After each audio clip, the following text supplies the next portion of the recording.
Try this activity with me. What comes to mind when you think of the United Kingdom? You might think of Big Ben, red double-decker buses, the royal family, terrible weather. Now try this. What comes to mind when you think of Comoros? For a lot of people, the answer might be absolutely nothing. Assuming you've never been to either of these places, why are you able to clearly visualize one, but maybe haven't heard of the other? The answer likely has to do with media. Join me for this short taster lecture on how news media can shape what we know about the places we've never been. I'll introduce you to how countries are covered in Aotearoa's news media, what countries are overlooked, and how this can not only shape our perspectives on the world, but also have very tangible impacts.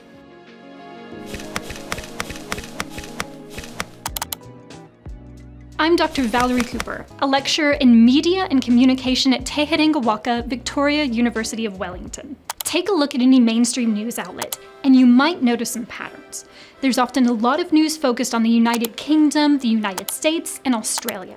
In fact, some research found that the United Kingdom was the focus of 22% of international news stories in Aotearoa, with the United States only slightly behind at 21.6%. Wow. Pretty wild when you remember that there are almost 200 countries in the world. But what about Comoros? The reason you probably haven't heard of it is because it's here, at the very bottom of the list, within the 1.3% of news stories focused on the African continent. You know, the continent that has 54 different nations. And unfortunately, this isn't just the case for Aotearoa media. These same differences in media coverage have also been found in media from the United States and China. Why is this the case? There are some hypotheses.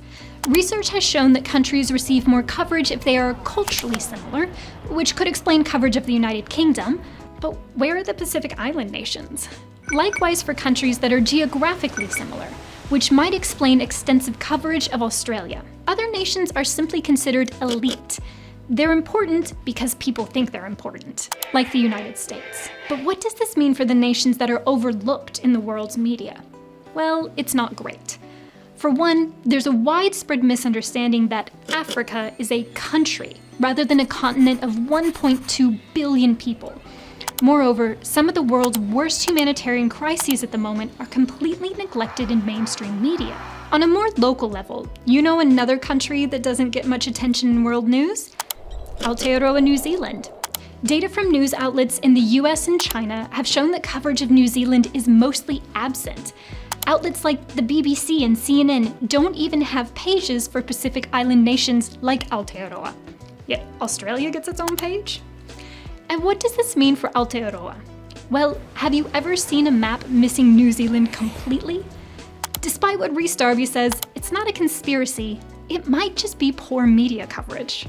News media can only ever give us a part of the story. There are almost 200 countries out there that you might never hear about unless you go looking for them.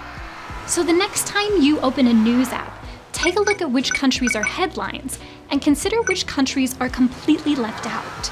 Who knows? You could be missing out on an island paradise. If this is something that interests you, check out the news from other countries. It's all there online.